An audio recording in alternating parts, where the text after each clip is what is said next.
Sanford and Son made people laugh, but behind the jokes was a ticking bomb. White writers wrote scripts about black life in Watts. The main actor would read lines and say, "Black people don't talk like that." The fights got worse. In one scene, Fred pointed at the courtroom full of black defendants and used the N-word on primetime TV. The audience cheered. NBC executives sweated. But the real shocker came when Fox revealed what was really happening on set. This secret finally killed the show for good. Sanford and Son wasn't born in America.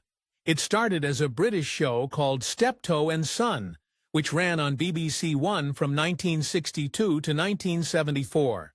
It was about two white junk dealers, Albert and Harold Steptoe. They lived in London, argued all the time, but couldn't live without each other. That story felt so real that it caught the attention of two American producers, Norman Lear and Bud Yorkin. These were the same guys who had turned another British show into All in the Family. They saw potential again. But this time, they didn't just copy it. They gave it an American face. They set it in Los Angeles and changed the family to African American. Fred Sanford became the United States version of Albert Steptoe. And Lamont Sanford was based on Harold. It wasn't just a race swap. It was a cultural transformation. As producer Aaron Rubin said, "If you're telling a story about a junk business in the United States, it has to feel like it belongs to real people, maybe black, Italian, or Jewish families." So they made it fit. Some episodes came straight from the British version. Here Comes the Bride. There Goes the Bride was taken from an episode called And Afterwards At, but the American version added something powerful: race, class, and raw humor that spoke directly to American struggles. Then came a twist behind the scenes. In early 1972, Lear was preparing the Sanford and Son pilot. He was using CBS Studios, the same network that had just hit gold with All in the Family. You'd think CBS would be excited, but they didn't even bother to watch the rehearsals. Lear knew better, so he quietly invited NBC to check it out. NBC executives came, loved it, and bought it. Right there, inside CBS's own building. That move was bold, and it paid off. Sanford and Son debuted on January 14, 1972. Viewers loved it. By the second season, the show hit number 2 in the Nielsen ratings with a 27.6 rating. In the 1974 to 75 season, it stayed at number 2 with a 29.6. It remained in the top 10 for most of its run, only falling to number 27 in its final season. NBC had pulled off a major win. They now had their own socially conscious comedy to rival CBS, made by the same team that gave CBS its hit. But here's what most people don't know. While Norman Lear got the spotlight, Bud Yorkin was the one running Sanford and Son. Lear had his hands full with other shows like Maude, The Jeffersons, and One Day at a Time. Those shows were taped at different studios across Los Angeles. Meanwhile, Sanford and Son was being made at NBC Studios in Burbank. It was just too much for Lear to handle personally. Yorkin stepped in, and he was no beginner. By 1972, he had already won 3 Emmys, 2 for An Evening with Fred Astaire and 1 for The Jack Benny Program. He brought that same level of skill to Sanford and Son, earning 3 more Emmy nominations for the show. After parting ways with Lear in 1975, Yorkin teamed up with Saul Turteltaub and Bernie Orenstein. They had produced Sanford and Son from 1974 to 1977. Together, they created more hit shows like What's Happening and Carter Country. Yorkin's impact didn't go unnoticed. In 2002, he was inducted into the Television Hall of Fame. Meanwhile, Red Foxx was never supposed to be a television star. Born John L. Roy Sanford in St. Louis on December 9, 1922, he spent decades working the underground comedy scene. He called himself the King of the Party Records, putting out over 50 comedy albums so explicit that most stores refused to sell them. His jokes were raw, loud, and raunchy, perfect for packed nightclubs, but way too wild for American living rooms. For over 30 years, Fox was famous among black audiences, but invisible to white America. He performed across the Chitlin circuit, and by the late 1960s, he finally started landing Las Vegas shows and small TV parts. Then in 1970, he played a junk dealer in Cotton Comes to Harlem. That role changed everything. Producer Norman Lear saw something in Fox, something real, something funny, and took a huge risk. In 1972, NBC gave Red Foxx a lead role in a brand new sitcom. He was 49 years old and known for the kind of jokes that couldn't be aired on TV. Still, he told one of the show's writers, "I'm interested in getting laughs." And he did. The moment Sanford and Son aired, Fox became a star. After grinding for decades, he finally got the spotlight he deserved. Damon Wilson was the perfect match for him. Born October 13, 1946, in Valdosta, Georgia, Wilson had served in Vietnam and acted on Broadway.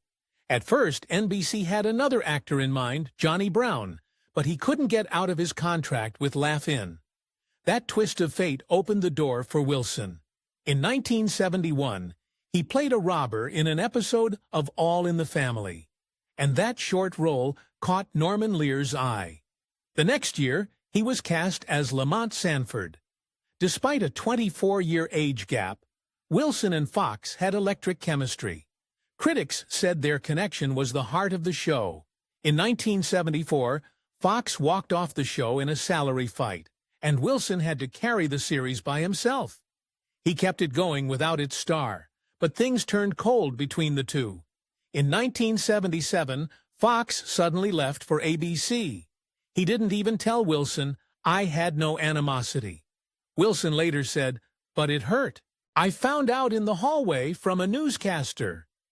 The rest of the cast made the world of Sanford and Son feel full and alive. Red Foxx brought in old friends from his club days. LaWanda Page, who played Fred's Bible-quoting sister-in-law Esther, had known Fox since childhood in St. Louis. At first, she struggled so much that the producers almost fired her, but Fox believed in her. He worked with her until she found the rhythm, and soon she was stealing scenes. Whitman Mayo played Grady Wilson, Fred's forgetful buddy, and Lamont's godfather. Grady became so popular that when Fox left the show, Mayo briefly took over and even got his own spin-off. Lynn Hamilton added warmth as Donna, Fred's sweet and steady girlfriend. Gregory Sierra played Julio Fuentes, their Puerto Rican neighbor, bringing diversity to the show's world. Then came Pat Morita, years before The Karate Kid. As the cook, Ah Chu, he said Fox was a mentor and the most naturally funny human being I've ever known. Even the police officers, Smitty and Hoppy, played by Hal Williams and Howard Platt, added charm and color to every scene. Sanford and Son achieved something truly remarkable in the television landscape of the early 1970s. It featured a mostly black cast at a time when race tensions were high across the United States. The show didn't just survive, it became a hit. By the end of its first season, it was already ranked number 6, reaching over 15.6 million households. That was just the beginning. By its second season, Sanford and Son jumped to number 2 in the entire country, just behind All in the Family. It reached nearly 17.9 million households. Then in the 1974-75 season, it hit its highest point with a massive 29.6 rating, watched by over 20 million homes. That kind of success, with a black cast and bold humor, had never been seen before. It wasn't just a hit. It became part of American culture. Years later, in 2007, Time magazine listed it among the 100 best TV shows of all time. The show didn't just beat the odds, it crushed them. NBC aired it on Friday nights at 8 p.m., a time known as TV's Death Valley. That slot had killed many shows before. It was where good shows went to die. Before Sanford and Son, ABC's clean family show The Brady Bunch had a decent run in that slot. But when NBC placed Sanford and Son there, critics expected another failure. They were wrong. The show exploded in popularity. It didn't just do well. It knocked the Brady Bunch off the air by 1974. Audiences loved the raw, honest comedy. Red Foxx, playing Fred Sanford, said things people had never heard on TV before. His humor was sharp, unfiltered, and completely different from the polished shows that came before for the first time. A show that felt real, gritty, and funny was leading the charge on Friday nights. NBC saw the numbers and acted fast.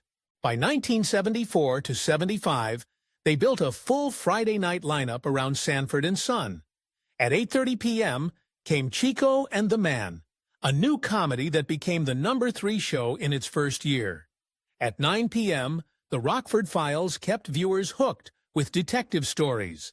And at 10 p.m., Policewoman gave audiences something new, a strong female cop as the lead. All 4 shows landed in the top 15 nationally. Just a year or two earlier, NBC had thrown dozens of shows into that Friday slot and watched them crash. Now, it was a ratings powerhouse. A big part of Sanford and Son's identity came from its music. The theme song, called The Street Beater, was created by music legend Quincy Jones. He wrote and recorded it in about 20 minutes. The sound, gritty, funky, and full of character-used harmonicas and odd rhythms. It didn't have lyrics, but it said everything you needed to know. It captured the feel of the show, the junkyard, the streets of Watts, and Fred Sanford's voice without saying a word. It later appeared on Quincy's 1973 album and was ranked 9th in a Rolling Stone reader poll of the best TV themes. The heart of the show was its characters. Fred Sanford, a 65-year-old junk dealer, lived with his 34-year-old son Lamont in the Watts neighborhood of Los Angeles. Just 7 years before the show aired, Watts had been rocked by riots. So the setting wasn't random. It meant something. It was about working-class struggles, racial realities, and trying to get by with little. Fred and Lamont ran a junk business from their home. The show was based on a British series, Steptoe and Son, but the American version added a lot more heat, especially with its focus on black life in America. Fred Sanford was more than just a grumpy old man. He was full of wild schemes to get rich fast. He faked robberies, invested in gold scams, bet on horses, and even tried circus promotions. He didn't like hard work and often drank cheap wine. But underneath all that, there was heart, and audiences knew it. He cracked racist jokes, especially at his Puerto Rican neighbor Julio, calling him names and confusing him with Mexicans. This kind of humor wasn't new, but Fred got away with it in a way other characters didn't. Archie Bunker, from All in the Family, usually faced consequences for his prejudice. Fred, on the other hand, often got applause. That contrast raised a lot of questions. The show broke ground by talking about real problems, racism, poverty, and social struggles. But most of its writers were white. Even though comedy icons like Richard Pryor and Paul Mooney helped shape some episodes, the show often felt like a white take on black life. Critics noticed. One writer called it white to the core, saying Fred's laziness, love of wine, and quick money dreams played into negative stereotypes. On January 11, 1974, Sanford and Son aired an episode called Fred Sanford Legal Eagle. Lamont got a ticket from a white police officer, even though he had a green light. Lamont just wanted to pay the fine and move on. But Fred wasn't having it. He fired back with one of his classic lines, "You got a ticket from a white man in a blue uniform, in a black neighborhood, and you're so mad you see red, and you won't fight it, 'cause you're too yellow. Now, what are you? A man or a box of crayons?" That joke wasn't just for laughs. It was Fred pushing Lamont to fight back, and Fred decided he would do the fighting himself in court. Fred showed up ready to defend his son, even though he wasn't a lawyer. When the judge asked if he was the legal counsel, Fred answered, "I've been counseling him all his life."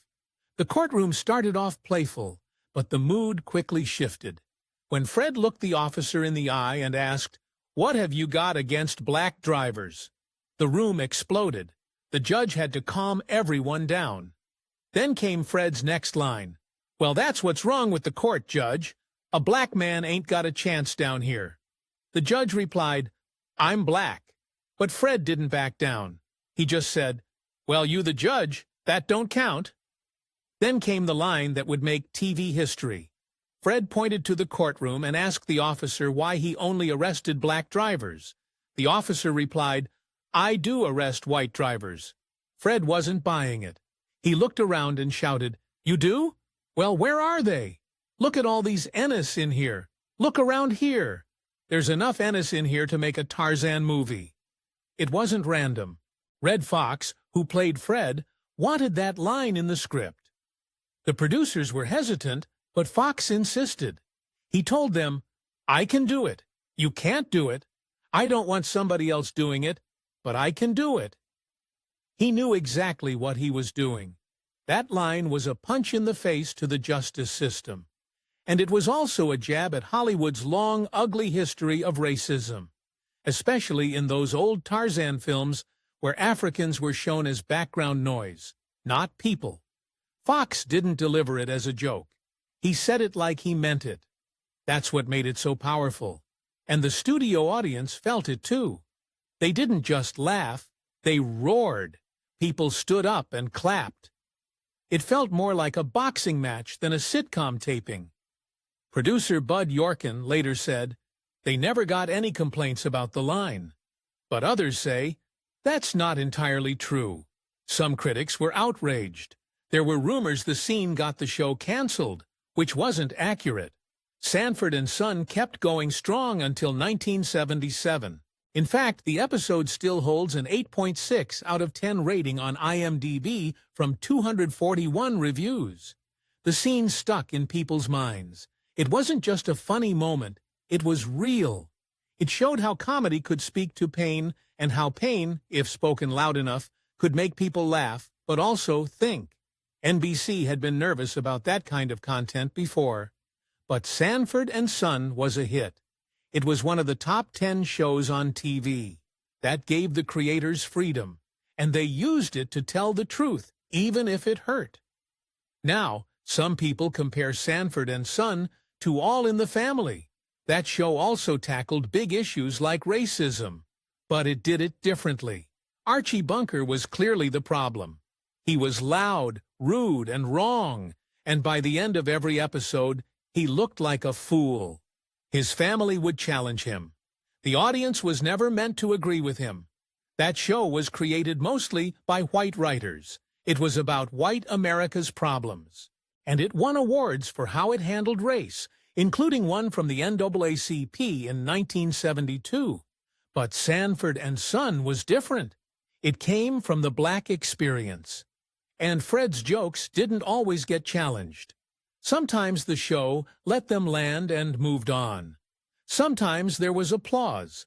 That's what made it so raw. It didn't wrap things up neatly. It let the discomfort stay in the room. One critic said, "Fred got a pass for his insults." Maybe that's true, but maybe it's also because his words were coming from a place of truth, not hate, and truth, especially when it's ugly, doesn't always need a punchline. In early 1974, something strange happened on one of America's most popular shows. Red Foxx, the star of Sanford and Son, suddenly disappeared. Fans were confused. The show told them that Fred Sanford had gone to St. Louis for a cousin's funeral. But behind the scenes, it was chaos. Foxx had walked off the set. His doctor said he was suffering from exhaustion and back problems. His marriage was also falling apart. But NBC had another story. They claimed Foxx showed up to negotiations flashing a pearl-handled revolver. The real reason? Foxx was angry about how the show was being run, especially by people who didn't understand the culture it was supposed to represent. When Sanford and Son first aired, Foxx earned $6,000 per episode. That number grew to $19,000, about $130,000 in today's money. Still, it didn't feel like enough. The show was NBC's biggest hit. Yet Fox made less than Carol O'Connor from All in the Family, who earned $25,000 per episode. Fox didn't just want a raise, he wanted 25% ownership of the show.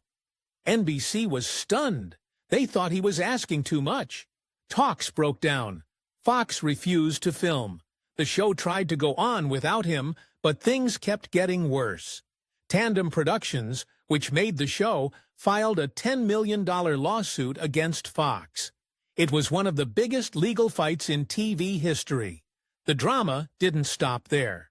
Demon Wilson, who played Lamont, joined Fox in protest and got sued too. The situation turned nasty.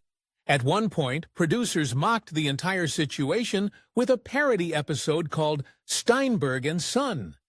The episode poked fun at the lawsuit and the original British show Steptoe and Son, which Sanford and Son was based on.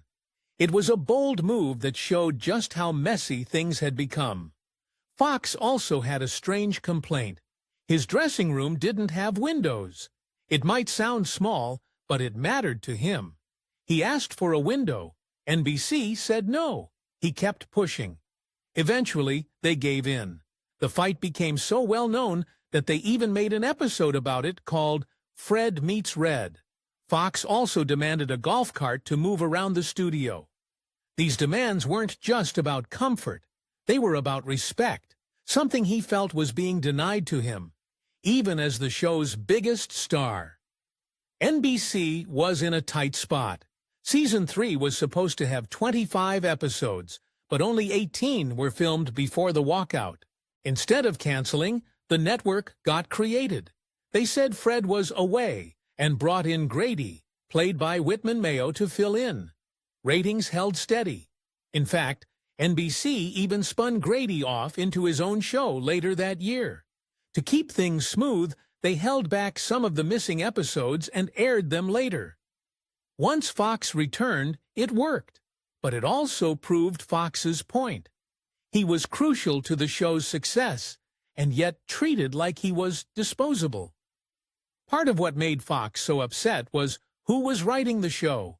Sanford and Son had a black cast, but mostly white writers. Fox didn't think they truly understood black life, especially in a place like Watts, Los Angeles. He had lived that life. He knew what felt real and what didn't, yet he had little say in the scripts. One writer remembered a scene where Fred and Grady played Monopoly. Fred was supposed to joke that Monopoly was the only way a black man could own railroads and power companies. Fox shut it down immediately. Black people don't play Monopoly. He said the writers had to start over. That moment showed the gap between clever writing and cultural truth. The show walked a fine line. It gave black actors a spotlight, but sometimes leaned on stereotypes. Some critics said the show showed black life through white eyes. Fred Sanford often joked about racism against himself, but he also made fun of Puerto Ricans, Mexicans, and gay people with no pushback. On All in the Family, Archie Bunker's racism was used to make a point. On Sanford and Son, Fred's jokes were just played for laughs. The result was a show that fought racism in one breath and reinforced it in the next. The problem went deeper than just jokes. In Hollywood at the time, black writers rarely got hired. So even shows about black life were written by white people. And when black writers were brought in, they were often ignored. One story from a different show tells it all. A young black writer said a line didn't make sense. No black father would say that to his son. The room went silent. The showrunner kept the line. The writer later said, "It felt like they thought I was calling them racist. I wasn't. I was saying it wasn't real." That's the kind of wall Fox ran into every day. Still, things slowly began to change. In later seasons, the show finally brought in black writers. Names like Richard Pryor and Paul Mooney helped add real cultural weight. The episodes felt more grounded. Viewers noticed. The show also brought in more black talent, from Luanda Page to guest stars like George Foreman, Lena Horne, and B.B. King. Sanford and Son opened doors for other shows too, like Good Times, What's Happening, and The Jeffersons. These shows continued what Fox had fought for: authentic black voices telling authentic black stories. After Sanford and Son ended, NBC tried hard to keep the magic alive. But every attempt failed. First, they made Grady in 1975, starring Whitman Mayo. He was a fan favorite, especially when Red Foxx was away. But the show couldn't stand on its own. It had ended after just 10 episodes. Then came Sanford Arms in 1977. This time, Fred and Lamont were gone, explained as having moved to Arizona. A new character, Phil Wheeler, bought their property to turn it into a hotel. The show kept a few familiar faces, like Aunt Esther. But that didn't help. It aired only 4 episodes before getting pulled.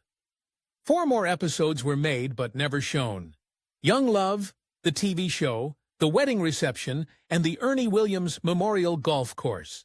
Even Norman Lear, who had produced the original series, didn't return. He only consulted on this one. Still not giving up, NBC tried again in 1980 with a show simply called Sanford. Red Foxx came back, but Demon Wilson didn't. Lamont was said to be working on the Alaskan pipeline. Instead, they added a new partner for Fred, a white Southern guy named Cal. Audiences were confused, and critics weren't impressed. This version made it through 2 seasons with 26 episodes before NBC gave up for good. Around that same time, Fox tried a variety show on ABC, but it also flopped. The magic of the original just couldn't be copied. Yet Sanford and Son had already made its mark. When it hit TV in the early 1970s, it crushed ratings and crushed expectations. TV execs had long believed white audiences wouldn't watch a show about black families. Sanford and Son proved them wrong. It opened the door for a wave of black-led sitcoms.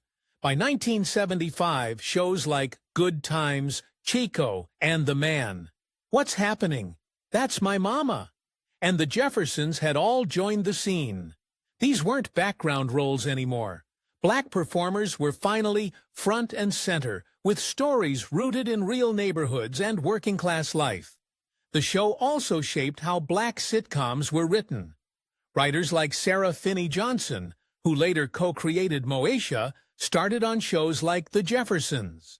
Fred Sanford's bold humor and honest take on race laid the foundation. Decades later, even shows like Blackish carried traces of that same DNA. A Junkyard in Watts had changed the future of television. And then there was the truck. That old Ford F1 pickup was more than just a prop. It was the truck used in every single episode, not swapped out like most TV vehicles. After the show ended in 1977, Red Foxx kept it. Eventually, he sold it for just $3,000, not thinking about how valuable it might become. When NBC needed it again for the Sanford revival in 1980, they had to rent it back. Then it disappeared. From 1982 to 2013, no one really knew where it was. That changed in 2014. 2 former police officers, Tim Franco and Jeff Connor, found it at an auction. They had loved the show growing up and now ran a classic car museum called Blue Line Classics. They bought the truck for somewhere between $17,000 and $20,000. They spent 6 months restoring it to look just like it did on TV. Then in 2015, they took it on the Hot Rod Power Tour, driving from Wisconsin to Louisiana. They even brought cast members back together for a reunion, people who hadn't seen each other since the early 80s.